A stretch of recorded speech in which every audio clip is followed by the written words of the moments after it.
세계 만화 시장을 주름잡던 일본 만화업계에서 이제 한국 작품을 베껴야 살아남을 수 있다는 충격적인 평가가 나오고 있습니다. 만화왕국이라 자부하던 일본에서 한국 웹툰이 연이어 1위를 차지하며 일본 업계에 큰 충격을 주고 있습니다. 이는 단순히 일시적 현상이 아닌 디지털 시대의 새로운 트렌드로 자리 잡고 있어 일본 만화계의 우려가 깊어지고 있다고 합니다. 일본 주간지 플래시에서는 이런 보도가 나오기도 했는데요. 최근 한국 웹툰의 영향력이 커지면서 만화 강국 일본에 위기가 찾아오고 있다. 일본이 만화 강국으로 살아온 세월이 수십 년인데 일본 만화 역사의 반의 반도 안 되는 웹툰 때문에 무슨 위기일까 했는데 이 보도는 과장이 아니었습니다. 실제로 일본 만화 시장에서 네이버와 카카오의 웹툰 서비스가 놀라운 성과를 보이고 있는데요. 모바일 시장 조사 업체 데이터.AI가 조사한 결과에 따르면 지난 9월 네이버 웹툰의 일본어 서비스 라인만가가 일본의 마켓에서 소비자 지출액 1위를 차지했습니다. 이는 모든 앱을 통틀어 가장 높은 수치로 만화일 뿐만 아니라 게임, 음악, 스트리밍 등 다양한 카테고리 앱을 제치고 이룬 성과라고 합니다. 더 놀라운 것은 2위 역시 한국 기업인 카카오의 일본 웹툰 서비스 피코마가 차지했다는 점입니다. 이로써 네이버와 카카오가 일본 웹툰 시장에서 1, 2위를 다투는 구도가 형성되었고 두 회사의 시장 점유율이 무려 50%에 육박하고 있습니다. 일본을 더 두렵게 한 사실은 지금 일본 내 한국 웹툰의 성장세가 지속되고 있다는 것인데요. 네이버 웹툰의 경우 지난 2분기 일본 매출액이 전년 동기 대비 30%나 증가했으며 월간 유료 사용자 수 역시 15%나 늘어나 역대 최대 실적을 달성했습니다. 카카오 피코마 또한 2분기 일본 내 거래액이 전년 동기 대비 3%, 전분기 대비 6% 성장하며 꾸준한 상승세를 보이고 있습니다. 정말 잘 나가고 있는데요.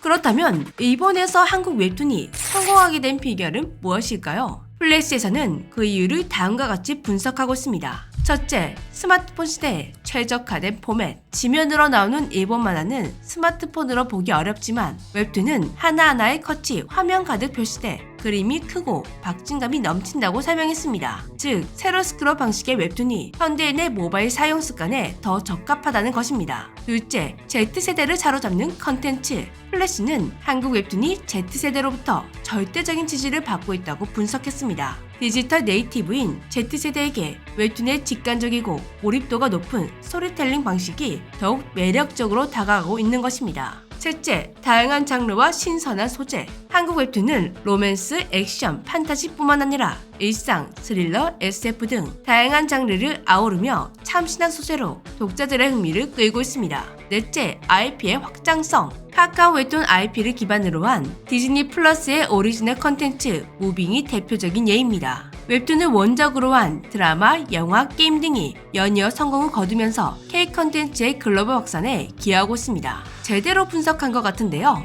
그런데 일본 만화계가 위기를 맞이한 건 단순히 한국 웹툰이 잘 나가서가 아니었습니다. 진짜 문제는 한국 웹툰이 불러온 일본 만화 시장의 변화라고 하는데요. 올해 초 일본 언론에서는 이런 충격적인 보도가 나왔습니다. 소년 점프가 편의점에서 사라진다. K-웹툰이 일본 만화 시장을 공략. 내용은 온라인으로 보는 웹툰 시장이 성행하며 종이 잡지인 소년 점프의 판매율이 급감했고 결국 일본 출판 도매 유통사 니판이 2025년 2월부터 편의점 출판물 배송 산업을 중단하기로 결정했다는 것입니다. 소년 점프는 일본을 글로벌 만화 왕국으로 만든 원동력입니다. 드래곤볼, 슬램덩크, 원피스 등 세계적으로 팬을 보유한 일본 만화들이 연재되어 온 잡지이기 때문이죠. 일본 만화가 지망생들에게는 꿈의 연재처이기도 했는데요. 그런 소년 점프가 시장에서 축소되고 있으니 충격이 아닐 수가 없습니다. 그리고 소년 점프 같은 만화 잡지가 약세가 된 이유는 당연하게도 웹툰 시장의 성장 때문입니다. 웹툰 시장이 성장할수록 만화 잡지는 축소되고 있는 게 현실인데요. 그렇다 보니 일본 만화가들의 꿈의 연재처는 이제 소년 점프에서 한국 웹툰 앱으로 변하고 있다고 합니다. 이번에서도 뒤늦게 온라인 플랫폼을 만들고 웹툰 작가들을 양성하는 스튜디오가 우후죽순 생기고 있지만 이것마저도 비관적인 반응이 나오고 있다고 하는데요. 웹툰 시장을 겪어보지 못한 일본인들이 만든 회사이다 보니 제대로 된 체계를 갖추기가 어렵다고 합니다. 이미 현장에서는 불리한 계약 조건과 작업 일정 지연 등 혼란이 발생하고 있는 중이라고 하는데요. 그 혼란 속에서 살아남는 스튜디오는 어김없이 한국 인력이 있거나 한국 자본을 바탕으로 한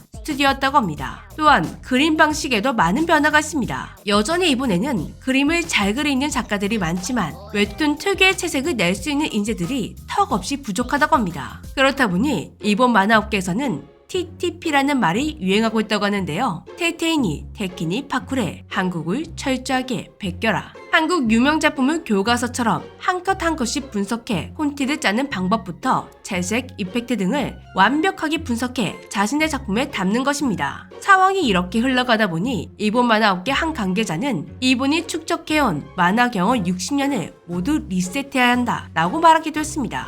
이렇듯 한국 웹툰의 성공은 일본 만화 업계에 큰 위기감을 안겨주고 있습니다. 일본의 한 매체는 일본의 강점이었던 TV와 반도체에서 한국에 밀려 쓴맛을 봤다. 만화도 이웃나라에 밀려날 것인가? 라며 이는 단순히 만화 산업의 문제를 넘어 문화 컨텐츠 전반에 걸친 한국의 성공을 의식한 발언으로 보이는데요. 하지만 한국 웹툰이 가져다준 위기가 일본에게 부정적인 영향만 끼치는 건 아니었습니다. 한국이 불러온 위기감이 일본 만화 산업의 변화와 혁신을 촉진하는 계기가 되고 있기 때문인데요. 디지털 시대에도 종이 만화만 고집하던 일본에서 웹툰의 형식을 도입하고 디지털 플랫폼에 최적화된 콘텐츠 제작에 나서는 등의 변화의 움직임이 벌써 나타나고 있죠. 일본 내 웹툰 작가 지망생이 증가하고 있다는 것도 주목할 만한 점입니다. 지난해 일본 만화의 성지로 불리는 도쿄도 도시구마의 웹툰 작가를 꿈꾸는 젊은이들을 위한 쉐어하우스가 일본 최초로 생겼다는 사실은 이러한 변화를 단적으로 보여주고 있는데요. 또한 한국 웹툰의 성공은 일본 전자만화 시장 전체의 성장에도 크게 기여하고 있습니다. 올해 일본의 전자만화 시장은 한국 웹툰의 선풍적인 인기에 입어 전년 대비 448억인이 증가한 5,647억인을 기록할 전망입니다.